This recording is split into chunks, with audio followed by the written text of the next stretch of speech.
என்னை கொண்டு போய் 6-7 தலைவர்கள் ஒன்றும் இல்லாத அவங்களாம் தலைவருங்களா? இவனுங்களாம் தினகரன் ஒரு தலைவனா?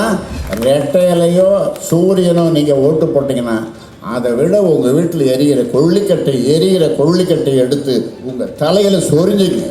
நீங்கள் என்ன பண்ணீங்க? இந்த 2 கட்சியும் என்ன பண்ணீங்க? இந்த 2 கட்சி தேவையா? நாட்டுக்கு தேவையா? நான் கேட்குறேன். ஓட்டு போட்டவங்களாம் நான் கேட்குறேன். 2 வரியில் சொல்கிறீங்க, இது ஜாதி கட்சி, வன்னியர் கட்சி. இப்போ நாங்கள் செய்ததெல்லாம் வன்னியர்களுக்காகவா? சாம்பல் பள்ளத்தாக்கு கொள்ளை கூட்டத்தை கேள்விப்பட்டிருப்பீங்களா? சில பேர் தெரியாது. இப்போது அந்த சாம்பல் பள்ளத்தாக்குலேருந்து வந்திருக்கிறாங்க எடப்பாடியும் 30 கொள்ளைக்காரர்களும். இன்னைக்கு விவசாயிகள் அங்கே போய் கோமணம் இல்லாமல் நிற்கிறான். இந்த 2 கட்சியும் விவசாயிகளுடைய கோமணத்தை அவுத்துட்டாங்க, கோமணமே இல்லாமல் பண்ணிட்டாங்க.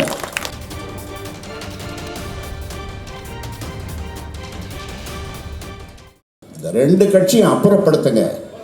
நல்ல கட்சியை, பாட்டாளி மக்கள் கட்சி ஆட்சியில் கொண்டு வாங்க. அன்புமணி ராமதாஸ் ஆட்சியில் அமர்த்துங்க.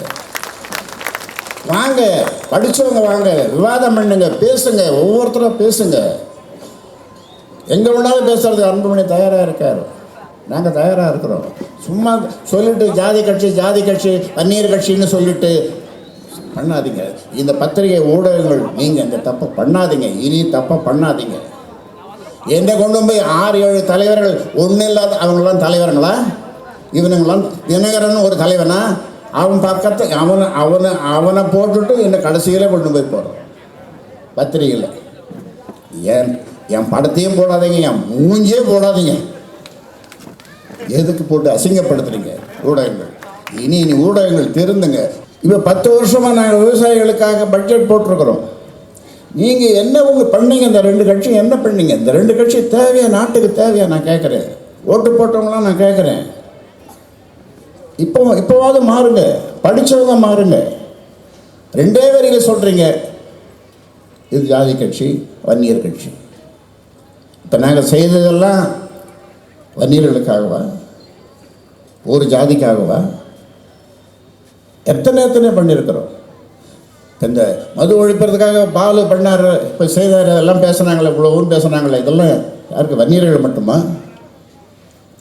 அதனால் தமிழ்நாட்டு மக்களே இனி ஏமாறாதீங்க. குறிப்பாக பெண்கள், பாதி ஓட்டு உங்ககிட்ட இருக்குது.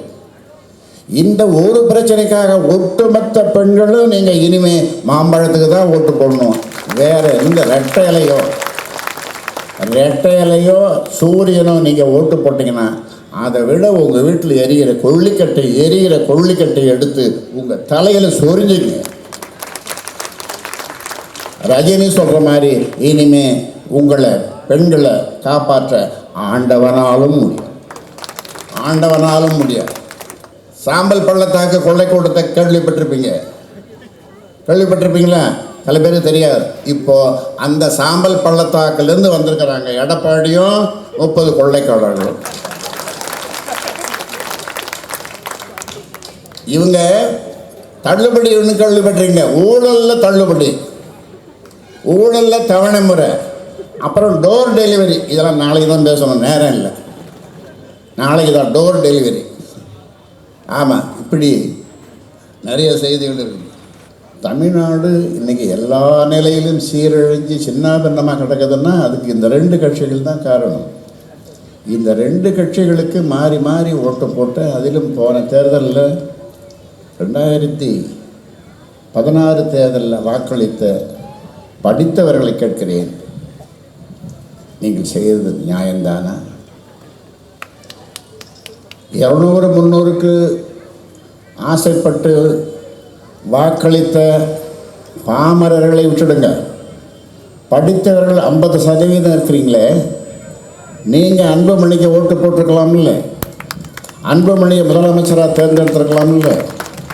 அல்லது குறைந்தபட்சம் ஒரு 70-80 எம்எல்ஏக்களை கொடுத்துருக்கலாம்ல? ஆனால் நீங்கள் யாருக்கு கொடுத்தீங்க? திராவிட முன்னேற்ற கர்ம வீரர் காமராசர் சொன்ன மாதிரி ஒரே குட்டையில் ஊறிய மட்டைகள். அப்போ சொன்னார், அந்த மட்டைகள் 2 மட்டைகளுக்குத்தானே நீங்கள் வாக்களிச்சிங்க.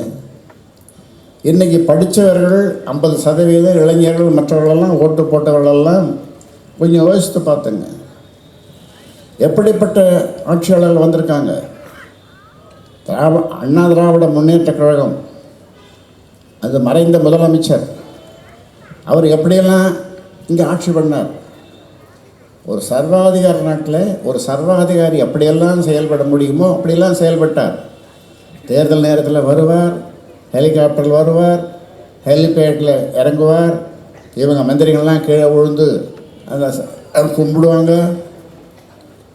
அதன் பிறகு பேசிட்டு கூட்டத்தை கூட்டியாந்து சாராயத்தை கொடுத்து 300-500 கொடுத்து கூட்டியாந்து பேசிட்டு போயிடுவாங்க. அப்புறம் ஜெயிச்சிருவாங்க, கொடைநாடு போயிடுவாங்க. அங்கே தான் அரண்மனை, அம்மாவனுடைய அரண்மனை அங்கே தான். இதை எந்த பத்திரிக்கையாவது எழுதினீங்களா? எத்தனை நாள் இங்கே வந்து வீட்டில் இருந்தாங்க? கொஞ்ச நாள். கோட்டைக்கு எத்தனை நாள் போனாங்க சொல்லுங்கள். இந்த நாட்டை ஆள்றதுக்கு 3 முறை ஜெயலலிதா தமிழ்நாட்டை ஆண்டு. எத்தனை ஊழல்கள். முதல் 5 வருஷம் ஆளும்போது செய்த ஊழல் தான் இப்போ 4 வருஷம் சிறை, 100 கோடி அபராதம், இவங்களெல்லாம் 10 கோடி. அப்போ என்னென்ன அதிகாரத்தை பயன்படுத்தி பணத்தை கொடுத்து நீதியை விலைக்கு வாங்கி, இல்லைன்னா அப்போவே ஜெயலலிதாவுடைய கதை அப்போவே முடிஞ்சு போயிருக்கோம். 16 வருஷம் ஒரு வழக்கை இழுத்தடிச்சதை எந்த பத்திரிகை நீங்கள் எழுதுனீங்க? ஜெயலலிதா இந்த தமிழ்நாட்டை ஆள்றதுக்கு ஒரே ஒரு காரணத்தை சொல்லுங்கள், ஒரே ஒரு காரணத்தை சொல்லுங்கள். படித்தவங்களை கேட்குறேன், பாமரர்களுக்கு ஒன்றும் தெரியாது. பாமரர்களுக்கு சொல்கிறதெல்லாம் அவங்கள தான் சொல்லி வச்சாங்களே, அம்மா அம்மான்னு சொல்லு, அதுதான் அம்மா அம்மா. அவங்க கட்சிக்காரன் மண் சோறு சாப்பிட்டுட்டு எனக்கு கூட நாளைக்கு கேட்குறேன், இந்த மண் சோறு எப்படி செய்கிறது, எப்படி சாப்பிட்றதுனால எனக்கு ஒரு சந்தேகம். நாளைக்கு அதை பேசுகிறேன், அதை கேட்டு விவரமாக. இதைத்தான் சொல்லி வச்சான். நான் கேட்குறேன், பத்திரிகையாளர்களை கேட்குறேன், இந்த பத்திரிகையாளரை கேட்குறேன், 2011 தேர்தலில் திராவிட முன்னேற்ற கழகம் குடும்ப கட்சியாக ஆகி போச்சு. அவங்க செய்த ஊழலை பற்றி, 2G ஸ்பெக்ட்ரத்தை பற்றி கிழிகிழி பத்திரிகைகளை கிழிச்சிங்க. சினிமாவில் அவங்களுடைய ஆதிக்கத்தை சொன்னீங்க. படம்னா அவங்க மூலயமா தான் சினிமா படம் வெளியிடணும்னு சொன்னீங்க. என்னென்ன சொல்லணுமோ திராவிட முன்னேற்ற கழகத்தை சொன்னீங்க. 2011 அண்ணா திராவிட முன்னேற்ற கழகத்தை நீங்கள் ஆதரிச்சிங்க. அதை எதுக்கு ஆதரிச்சிங்க? இப்போ சொன்னீங்களே திமுகவை பற்றி, இந்த திமுக அதன் பிறகு ஏதாவது மாறி இருக்காங்களா? அதெல்லாம் போயிடுதா? அந்த கரையெல்லாம் போயிடுதா? 2G ஸ்பெக்ட்ரம் தீர்ப்பு காத்துட்ருக்குது வர்றதுக்கு. இன்றைக்கி பேசுகிறாங்களே விவசாயிகளை பற்றி, என்ன பேசுகிறாங்க? நாளைக்கு கூட கூட்டம், எங்களை கூட கூப்பிட்டாங்க, நாங்கள் போகலை. விவசாயிகளுடைய பிரச்சனையை பேசுகிறதுக்கு இன்றைக்கி தகுதி உள்ள ஒரு கட்சி பாட்டாளி மக்கள் கட்சி மட்டும்தான். கலைஞரால் தான் இந்த காவிரி பிரச்சனை அன்னையிலிருந்து 74 இந்த பிரச்சனை யாரால? கலைஞர். நாங்கள் ஆட்சியில் இருந்தோம்னா ஒரே வருஷத்தில் 6 மாதத்தில் தீர்த்துப்போமா இல்லையா? போராடி நாங்கள் செய்வோமா இல்லையா? இன்னைக்கு விவசாயிகள் அங்கே போய் கோமணம் இல்லாமல் நிற்கிறான்.